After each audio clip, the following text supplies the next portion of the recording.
1819년에 아일랜드 더블린에서 조셉 스크리븐이라는 사람이 태어나게 되었는데요. 이 사람이 청년이 된 후에 사랑하는 여자를 만나게 되고 결혼을 약속하게 되었습니다. 그런데 결혼식 하루 전날에 이 사람은 하늘이 무너져 내리는 것 같은 큰 일을 만나게 됩니다. 그 약혼녀가 말을 타고 오다가 그만 말에서 떨어져서 강에 빠져 익사를 하게 된 것이에요. 결국 이 조셉 스크리븐은 행복한 결혼식이 예정돼 있던 날에 사랑하는 여인의 장례식을 치러야 됐고요, 큰 시리에 빠져버리게 되었습니다. 그리고 몇 년 뒤에 그는 이 슬픔이 묻어있는 아일랜드를 떠나서 과거를 잊고 새로운 출발을 하기 위해 캐나다로 이주를 하게 되었습니다. 그 새로운 땅에서 그는 신앙으로 상처를 극복하고 잘 살게 되었는데, 그러는 가운데 그곳에서도 한 사랑하는 연인을 만나게 되고 약혼을 하게 됩니다. 그런데 캐나다에서 만났던 그의 두 번째 약혼녀도 폐렴에 걸려서 약 4개월 동안 앓다 결국 세상을 떠나게 되어요. 그는 두 번이나 약혼녀를 잃는 아픔을 겪게 됩니다. 남들은 한 번도 겪기 힘든 그런 슬픔을 두 번이나 겪게 된 조셉 스크리븐, 이 사람은 예수님의 위로에 기댈 수밖에 없었답니다. 그런 상상하기 어려운 시련 중에 설상가상으로 1857년 어느 날 조셉 스크리븐은 아일랜드에는 어머님이 중병을 앓고 있다라는 소식을 듣게 되었어요. 그러나 요즘과 달리 옛날이기 때문에 배를 타고 가려면 한참 걸리고 어머님에게 바로 달려갈 수 없었던 그가 그날 밤에 자신이 너무너무 약혼녀들을 잃고 슬픔 속에 있어서 아픔에 빠져 있을 때에 자신을 위로해 주셨던 예수님께서 지금 아일랜드에서 병환 중에 있는 어머님께도 친구가 되어 주길 기도하면서 시를 한 편 쓰게 됩니다. 예수님께서 자신의 어머니에게도 위로의 친구가 되어 주시기를 간절히 기도하면서 쓴 그 시가 바로 오늘 우리가 예배 중에 불렀던 찬송가 369장 죄짐 맡은 우리 구주라는 찬송입니다. 이 조셉 스크리븐의 믿음은 이 커다란 슬픔과 고통 속에서도 모든 걱정과 근심, 무거운 짐을 다 하나님께 맡기고 그분만을 의지하며 나아가야 한다는 이런 간절한 신앙 고백을 낳게 된 것이죠. 오늘은 예수님께서 육신으로 보내시는 생애의 마지막 한 주간, 그것을 위해서 예루살렘으로 들어가신 종려주일입니다. 예수님께서 나귀 새끼를 타고 예루살렘에 들어가시자 사람들이 길에 겉옷을 벗어 깔고 종려나무 가지를 깔고 손에는 그 종려나무 가지를 들고 흔들면서 예수님을 환영하게 되었습니다. 여러분, 예수님을 향할 때에 우리 손에 들려져 있는 환영의 종려나무는 흔들려야 되는 것이지만은 예수님을 향할 때에 우리에게 흔들리지 말아야 될 것도 있습니다. 예수님을 향해 흔들리지 말아야 될 바로 그것은 예수님께 모든 것을 맡기고 의지한다는 우리의 간절한 믿음과 신앙 고백입니다. 특별히 슬픔과 고난이 가득한 순간은 하나님을 향한 믿음이 더욱더 필요한 순간이죠. 하나님의 사람인 우리 모두는 슬픔과 고난의 순간에 하나님을 멀리해야 되는 것이 아니라 더 하나님을 의지해야 되기 때문입니다. 자, 그렇다면 어떻게 해야 우리가 그런 슬픔 속에서도 고난 속에서도 흔들리지 않고 하나님께 의지하는 사람이 될 수 있을까요? 오늘 이 시간에 이 슬픔 속에서 고난 속에서 하나님께 의지하는 그런 하나님의 사람이 되기 위해서 우리에게 필요한 고백이 무엇인지, 우리에게 필요한 믿음이 무엇인지 함께 만나볼 수 있는 주님의 은혜가 있기를 간절히 축원합니다. 오늘 본문은 우리가 지난주에 살펴본 말씀에서 이어집니다. 예수님께서 거라사 사람들이 살고 있던 이방 지역에 하나님의 나라를 선포하신 후에 다시 배를 타고 갈릴리 지역으로 돌아오신 후에 있었던 사건, 그것이 오늘 우리가 읽은 본문의 내용이기 때문이에요. 다시 돌아오시자마자 예수님께서는 야이로라는 남자와 혈루증을 앓던 여자를 만나시게 됩니다. 그런데 이 야이로와 혈루증을 앓던 이 여인은 가만히 보면 이 두 사람 모두 서로 다른 차이점도 가지고 있으면서 동시에 서로 같은 공통점도 가지고 있던 사람들이었어요. 우리가 그 차이점이 무엇이고 공통점이 무엇인지 좀 살펴보면 우선 이 두 사람의 차이점에는 야이로는 유력한 회당장이었지만 반면에 혈루증 앓던 여인은 이름 모를 힘없는 여인이었다는 차이가 있습니다. 이 바벨론 포로 시기 이후에 회당이라는 곳은 유대인들에게 매우 중요한 장소입니다. 회당장은 10명 정도의 사람들이 관리하는 그 회당의 모든 업무를 총괄하는 그런 사람이었어요.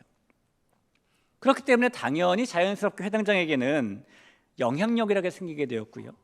사람들에게 존경도 받게 되었고 사회적인 위치가 점점 분명해진 사람이 회당장입니다. 야이로는 그런 위치에 있던 사람인 것이죠. 반면에 혈류증 앓던 여인은 야이로와 감히 견줄 수 없을 정도로 너무너무 낮은 위치에 있던 사람입니다. 먼저는 이 사람이 여인이라는 점이 남자인 야이로에 비하면 견줄 수 없는 입장이었죠. 지금도 이 연구와 논의가 계속되고 있는 문제이긴 하지만 세계 근현대사 속에서 여성에게 최초로 참정권을 주었을 때가요 1893년 뉴질랜드가 최초입니다. 지금은 너무나 당연한 권리가 불과 130년 전만 해도 여성들에게 주어지지 않았던 것이죠. 그만큼 시대가 과거로 가면 과거로 갈수록 여성은 남성에 비해서 사회적인 약자이고 소외받는 계층이었고요. 2000년 전 신약시대 때도 마찬가지로 여성들의 위치는 당연히 남성에 비해서 낮을 수밖에 없었습니다. 그러니 혈루증 앓던 여인이 야이로에 비해 너무 차이가 나는 사회적인 위치를 가지고 있던 것은 자연스럽고 당연스러운 모습이죠. 게다가 이 여인은 짐작하건 때 이 부인과 질병으로 피를 흘리는 혈루증을 앓고 있던 사람이었어요. 그런데 이 혈루증이라는 것이 율법에서 부정하다라고 명하고 있는 유출병의 일종이거든요. 율법 레위기 15장 2절은 이렇게 말합니다. 이스라엘 자손에게 말하여 이르라 누구든지 그의 몸에 유출병이 있으면 그 유출병으로 말미암아 부정한 자라라고 말합니다. 그래서 누군가가 몸에서 피가 흐르는 유출병을 앓게 되면은 그 사람 자체만이 아니라 그 사람이 누웠던 침대, 그 사람이 앉았던 자리, 그 사람이 만졌던 물건까지 다 부정하다고 여겨졌고요. 그 사람과 가까이 접촉한 사람도 부정하다라고 마치 전염병처럼 없는 것처럼 생각했습니다.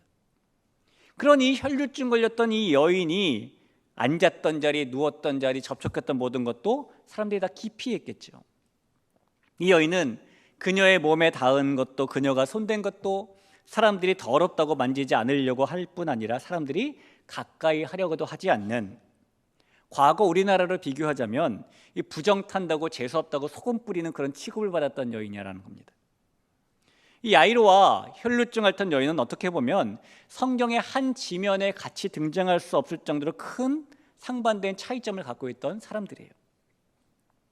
그러나 반면에 이 두 사람에게 큰 차이점이 있었지만 한편으로는 이 두 사람에게 공통된 점도 있었습니다. 먼저 그들에게는 절박함이라는 공통된 상황이 있었죠. 이 야이로에게는 눈에 넣어도 아프지 않을 사랑하는 어린 딸이 있었어요. 근데 12살 된 이 어린 딸이 중병에 걸려서 위독해진 절박한 상황을 그는 만나게 됩니다. 아마 아버지로서 야이로는 딸을 위해서 할 수 있는 건 많이 해봤을 겁니다. 소문난 의사들은 다 찾아가 봤을 것이고 몸에 좋은 약들은 다 구해서 먹였을 겁니다. 이 금지 오겹 외동딸이 중병에 걸려서 위독하는데 야이로가 뭔들 하나 뵙겠습니까? 그러나 이 야이로의 바람과는 다르게 딸의 병세가 계속 악화되고요. 어느 날 의사가 이 야이로에게 그의 사랑하는 외동딸이 이제 채 12살밖에 되지 않은 그 딸이 더 이상 가망이 없다라는 사형 선고를 내리게 됩니다. 그 순간 아마도 야이로의 가슴 깊은 곳에는 집채만한 파도가 부딪힌 것 같은 그런 아픔과 슬픔과 고통이 있었을 것이고 그는 절박함의 깊은 심연 속으로 빠질 수밖에 없었을 거예요. 12해 동안 혈루증 앓던 여인도 이 절박한 상황을 비교하자면 뒤치지 않습니다. 우리는 이 12년이라는 말만 듣기 때문에 12년인가 보다라고 생각을 하지만 실제로 여러분 12년 동안 몸에서 피가 흐르는 것이 멈추지 않는 병을 앓는다면 그 고통이 얼마나 클까요? 오늘은 이 피가 멈출까? 내일은 좀 멈출까? 이렇게 보면 이 병이 나을까? 아니면 저렇게 보면 좀 나을까? 이 여인은 그렇게 장장 12년을 보낸 겁니다. 이 여인이 그 긴 세월 동안에 나빠진 건강도 나빠진 건강이지만 앞서 말씀드린 바와 같이 공동체 안에서 어제도 오늘도 계속해서 부정한 사람으로 취급을 받으며 살았어요. 길을 지나가려고 하면 사람들이 마치 홍해가 갈라듯이 쫙 길을 피하고 실수로 이 옷깃이라도 스치게 되면은 이 사람들이 소스라치게 놀라면서 보는 사람이 민망할 정도로 그 스친 부위를 막 닦아대고, 그런 취급을 12년 동안이나 받으며 사니 이 여인은 병치료에 대한 절박함이 없을 수 없었겠죠. 이렇게 서로의 사회적 위치는 너무나 큰 차이가 있었지만 야이로와 이 여인에게는 모두 스스로 어떻게 할 수 없는 절박한 상황이라는 공통점이 있습니다. 자, 그리고 그런 절박함이 야이로와 이 혈루증 앓던 여인 두 사람에게 또 다른 공통점을 가지게 해요. 너무너무 중요했던 그 또 다른 공통점은 바로 그들이 모두 예수님을 찾아왔다는 겁니다. 야이로는 죽어가는 딸을 바라보며 마지막 희망의 끈을 붙잡는 심정으로 예수님을 찾아옵니다. 오늘 우리가 읽은 본문 22절 23절에 보니까 회당장 중에 하나인 야이로라 하는 이가 와서 예수를 보고 발 아래 엎드려 내 어린 딸이 죽게 되었사오니 오셔서 그 위에 손을 얹으사 그로 구원을 받아 살게 하소서라고 말했습니다. 야이로는 예수님께서 자신의 딸을 위하여 오시면 사랑하는 딸이 살게 될 것이라는 믿음으로 예수님을 찾아온 것이에요. 그리고 자신의 절박함과 그 믿음을 예수님 앞에 엎드리며 표현한 겁니다. 12해 동안 혈루증 앓던 여인도 절박함으로 예수님을 찾아옵니다. 27절과 28절 볼까요? 예수의 소문을 듣고 무리 가운데 끼어 뒤로 와서 그의 옷에 손을 대니 이는 내가 그의 옷에만 손을 대어도 구원을 받으리라 생각함일러라. 사람들과 절대 함께 있을 수 없을 정도로 부정하게 여겨지는 그녀가 부딪히기만 해도 욕을 한 바가지로 얻어먹을 정도로 부정하게 여겨지는 그녀가 발 디딜 틈 없이 사람들이 꽉 차 있는 밀집된 그곳으로 그 모여있는 사람들을 막 헤집고 들어가면서 예수님을 찾아온 것이죠. 그리고 이 여인의 절박함과 그 믿음은 예수님의 옷자락이라도 잡는 것으로 표현됩니다.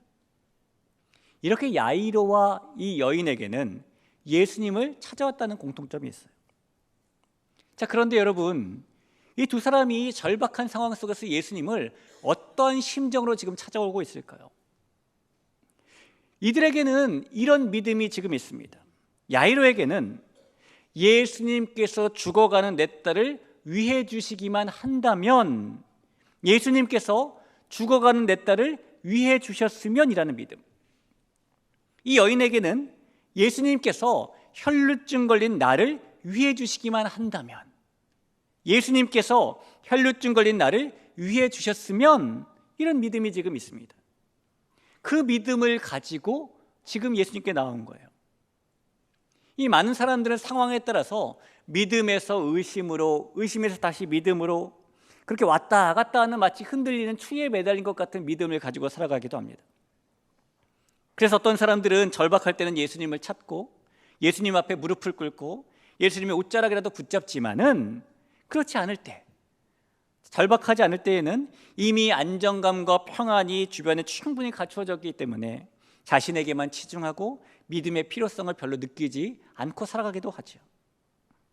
그러나 슬픔 속에서도 고난 속에서도 하나님을 의지하는 사람에게 꼭 필요한 것은 예수님께서 나와 함께 해 주신다면, 다른 말로 예수 나를 위하여라는 흔들림 없는 믿음인 것입니다. 예수님께서 다른 사람이 아니라 나를 위하여 이 땅에 오신 것이고, 예수님께서 다른 사람이 아니라 나를 위하여 사람들의 거절을 받으신 것이고, 예수님께서 다른 사람이 아니라 나를 위하여 고난을 받으시고 십자가에 달리셨다는 사실을 믿는 그 믿음, 그런 믿음이 우리로 하여금 어떤 역경과 상황 속에서도 하나님을 의지하게 만드는 것이에요.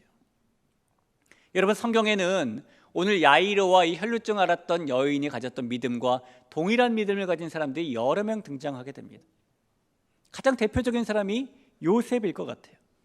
요셉은 하나님께서 자신을 위하시는 분이시다라는 믿음을 갖고 있던 사람입니다. 그는 어려서 아버지의 사랑을 입고 채색 옷을 입고 살다가 형들에 의해서 애굽의 노예로 팔려가게 되죠. 그동안은 이쁜 채색 옷 입고 살다가 이제는 그 옷이 벗겨지고 노예의 옷을 입고 살게 된 것이에요. 그러나 하나님께서는 여전히 그런 노예인 요셉과 함께 해주십니다. 창세기 39장 3절을 볼까요? 그의 주인이 여호와께서 그와 함께 하심을 보며 또 여호와께서 그의 범사에 형통하게 하심을 보았더라 라고 말하죠. 이 말씀에서 여호와께서 요셉과 함께 하셨고 그의 범사를 형통하게 하셨다라는 말은 비록 그가 채색 옷을 입고 있다가 노예의 옷을 입게 되었을지라도 요셉은 하나님께서 자신을 위하시는 분이라는 믿음을 가진 것이 흔들리지 않았다라는 것을 보여주는 것입니다. 자, 그렇게 보디발의 집에서 노예 생활하던 요셉은 얼마 지나지 않아서 보디발의 아내 때문에 감옥에 갇히게 되죠. 이번에는 그동안 노예의 옷을 입고 살다가 그 옷을 벗기움 받고 죄수의 옷을 입게 된 것이에요. 그러나 그때에도 하나님께서는 여전히 요셉과 함께 해주십니다. 창세기 39장 23절입니다. 간수장은 그의 손에 맡긴 것을 무엇이든지 살펴보지 아니하였으니 이는 여호와께서 요셉과 함께 하심이라 여호와께서 그를 범사에 형통하게 하셨더라. 역시 여기서도 여호와께서 요셉과 함께 하셨고 그의 범사를 형통하게 하셨다라는 말은 비록 노예의 옷을 입고 있다가 죄수의 옷을 입게 되어서도 요셉은 여전히 하나님께서 자신을 위해 함께 하시는 분이라는 믿음이 흔들리지 않았다라는 사실을 우리에게 보여주는 것입니다. 채색 옷에서 노예의 옷으로, 노예의 옷에서 죄수의 옷으로 상황은 좋아지지 않고 반대로 점점 악화되었지만 요셉의 믿음은 그 상황에 의해 흔들리지 않는 하나님께서 자신을 위하시는 분이라는 것을 확신하는 믿음이었다는 것이죠. 그리고 우리는 그 결과를 너무나 잘 알고 있습니다. 그의 믿음의 결과는 그가 죄수의 옷과 노예의 옷을 벗고 애굽의 총리가 되어 바로가 입혀주는 세마포 옷을 입게 된 것입니다. 모르드게도 역시 하나님께서 자기 백성을 위하시는 분이라는 사실을 믿고 있던 하나님의 사람입니다.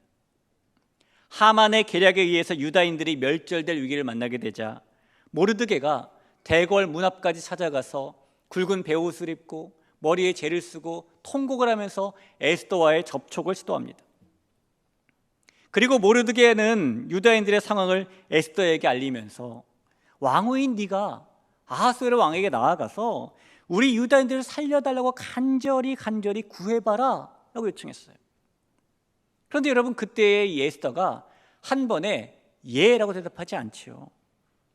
에스더는 이렇게 말합니다. 왕이 나를 부르지 않은 지가 30일이 넘었는데 내가 왕을 아련할 수 있을지 없을지 장담할 수 없다라고 말합니다. 근데 그때 모르드게가요, 하나님께서는 어떤 방법으로든 반드시 자기 백성을 위하시는 분이라는 믿음을 드러내는데 이렇게 말하죠. 에스더 4장 14절입니다. 이때에 내가 만일 잠잠하여 말이 없으면 유다인은 다른 데로 말미암아 노임과 구원을 얻으려니와 너와 내 아버지 집은 멸망하리라. 내가 왕후의 자리를 얻은 것이 이때를 위함이 아닌지 누가 알겠느냐라고 말했다는 겁니다. 야, 왕후인 네가 나서주지 않으면 우리 다 죽는다, 우리 큰일 난다 라고 매달린 것이 아니고, 만약에 네가 나서지 않더라도 하나님께서는 어떤 방법으로든 반드시 우리를 위한 하나님이 되어주신다라는 믿음을 고백한 것입니다. 이 모르드게의 믿음은 하나님께서 자기 백성을 위하시는 분이라는 것을 확신하는 믿음이었던 것이고, 우리는 그 결과를 너무나 잘 알고 있습니다. 그의 믿음의 결과는 모든 유다인들이 승리를 하는 불임절의 잔치를 만나게 된 것이었어요. 오늘 야이로도 마찬가지로 예수님 내 딸을 위해 주시면, 예수님이 내 딸을 위하여, 혈루증 앓던 여인도 마찬가지로 예수님 날 위해 주시면, 예수님 날 위하여, 그 사실을 믿고 있던 사람들입니다. 그리고 그 믿음의 결과는 야이로의 죽었던 딸이 살아나고 12년 동안이나 병을 앓던 여인의 혈루의 근원이 마른 것이었어요. 오늘 본문 29절에 보니까 이 여인의 병이 나은 게 먼저 표시되는데, 이에 그의 혈루 근원이 곧 마름에 병이 나은 줄을 몸에 깨달으니라 라고 말하죠. 자, 뒤에 나오는 41절 42절에 보면 이번에 야이로의 믿음의 결과가 나옵니다. 그 아이의 손을 잡고 이르시되 달리다굼 하시니 번역하면 곧 내가 내게 말하노니 소녀야 일어나라 하심이라. 소녀가 곧 일어나서 걸었다 라고 말하죠. 사랑하는 성도 여러분, 저와 여러분에게 필요한 것은 바로 그런 예수님 날 위해 주시면, 또는 예수님께서 나를 위하고 계시고 있다, 예수 나를 위하여의 믿음인 겁니다. 예수님께서 나를 위하여 이 땅에 오셨고, 예수님께서 나를 위하여 죄인처럼 되셨고, 예수님께서 나를 위하여 자기 몸 버려 십자가에 달리셨고, 예수님께서 나를 위하여 구원을 베푸셨다라는 그런 믿음이 우리에겐 필요한 것입니다. 그리고 우리가 예수님께서 나를 위하여 오셨다는 믿음을 가질 때에 우리가 만나는 슬픔과 고난이 가득한 순간 속에서도 흔들림 없이 하나님을 의지할 수 있게 된다는 사실을 여러분 믿으시기를 바랍니다. 어느 날 예수님께서 남자만 5,000명, 여자와 아이들까지 합치면 더 많은 숫자의 사람들을 먹이시는 오병이어의 기적을 행하시자 그 뒤로 사람들이 예수님을 간절히 찾아요. 그런데 그때 사람들이 예수님을 찾았던 이유는 그들이 떡을 먹고 배불렀던 경험을 했기 때문이다라고 예수님께서 말씀하셨습니다. 요한복음 6장 26절입니다. 예수께서 대답하여 이르시되 내가 진실로 진실로 너희에게 이르노니 너희가 나를 찾는 것은 표적을 본 까닭이 아니요 떡을 먹고 배부른 까닭이로다 라고 말씀하셨습니다. 우리는 그것이 건강이든 돈에 관련된 문제이든 깨진 마음이든 하늘이 무너져 내리는 상황이라 솟아날 구멍이 필요할 때에 예수님을 찾고 예수님께 무릎을 꿇기도 하고 예수님의 옷자락을 붙잡기도 합니다. 아마도 그동안 우리가 신앙생활을 하면서 예수님 덕분에 떡을 먹고 배불러봤던 경험이 있기 때문이겠죠. 그런데 여러분, 그렇게 절박한 상황 때문에만 꿇는 우리의 무릎은 상황이 바뀌고 좋아지면 슬그머니 다시 펴지기도 합니다. 왜냐하면 그 무릎은 절박한 상황 때문에만 엎드렸던 무릎이기 때문이에요.